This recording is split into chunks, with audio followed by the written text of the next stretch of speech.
कुछ जगहें बस छोड़ी नहीं होती, वे इंतज़ार कर रही होती है। इंतज़ार किसी ऐसे का जो उनकी खामोशी तोड़ दे। ये कहानी एक ऐसी हवेली की जहाँ दीवारें देखती है, परछाइयाँ सांस लेती है और दर्पण सच नहीं दिखाते।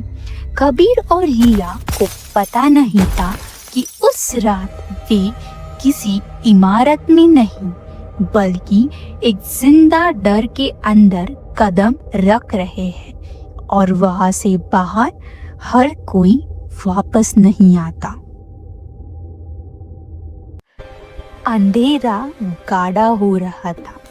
हवेली की खामोशी अब अजीब लग रही थी। कबीर आगे बढ़ता रहा, लेकिन रिया जान चुकी थी वे अकेले नहीं थे। कबीर के चेहरे पर हल्की मुस्कान है।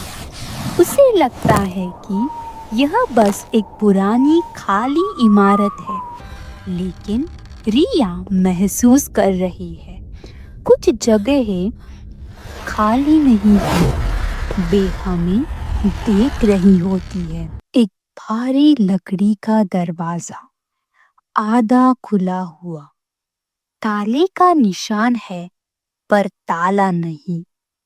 अंदर से आती ठंडी हवा मानो चेतावनी दे रही हो, अंदर मत जाओ। दरवाजा खुलता है और समय जैसे रुक जाता है। हवा स्थिर है। कमरे के बीचों बीच खड़ा है एक विशाल प्राचीन दर्पण, खामोश लेकिन सब कुछ जानने वाला। कबीर की आंखों में उत्साह चमक रही है। रिया एक कदम पीछे जाती है, क्योंकि वह जानती है कुछ चीजें जितनी नजदीक आती है उतना ही उनका डर साफ दिखने लगता है।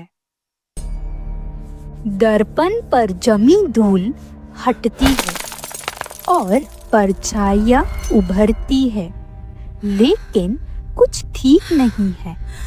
यह सिर्फ प्रतिबिंब नहीं, यह किसी और दुनिया का दरवाजा है। रिया मुस्कुराई नहीं थी, लेकिन दर्पण में उसकी परछाई मुस्कुराई, एक पल की देरी से, जैसे वह किसी और के इशारे पर चल रही हो। अब कबीर की परछाई उसे नहीं देख रही, वह कमरे के उस कोने को घूर रही है जहां अंधेरा कुछ ज्यादा ही गहरा है।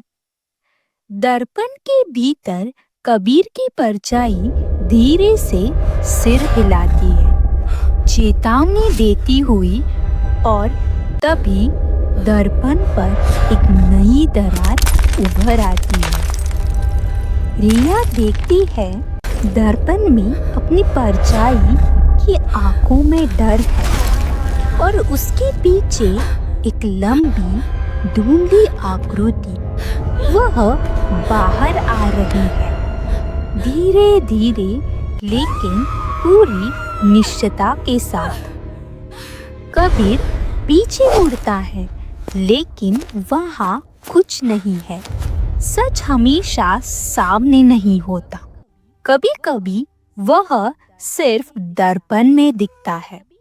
कबीर की परछाई चीख रही है बिना किसी आवाज के। रिया समझ जाती है ये उनकी परछाइयाँ नहीं है, ये उनकी जगह लेने आई है। दीवारें सांस लेने लगती है, हवा भारी हो जाती है, कमरा उन्हें अपने अंदर बंद कर रहा है। दर्पण के भीतर वह आकृति कबीर के बिल्कुल पीछे है, लंबी नुकीली उंगलियां सीधे उसकी गर्दन की ओर बढ़ती हुई। कबीर चिल्लाता है, लेकिन आवाज कमरे से नहीं आती। वह दर्पण के अंदर से गूंजती है। उसकी आंखों में अब वह इंसान नहीं रहा। कबीर का शरीर ठंडा पड़ चुका है। वह अब हिल नहीं रहा, लेकिन दर्पण के भीतर वह अब भी कैद है।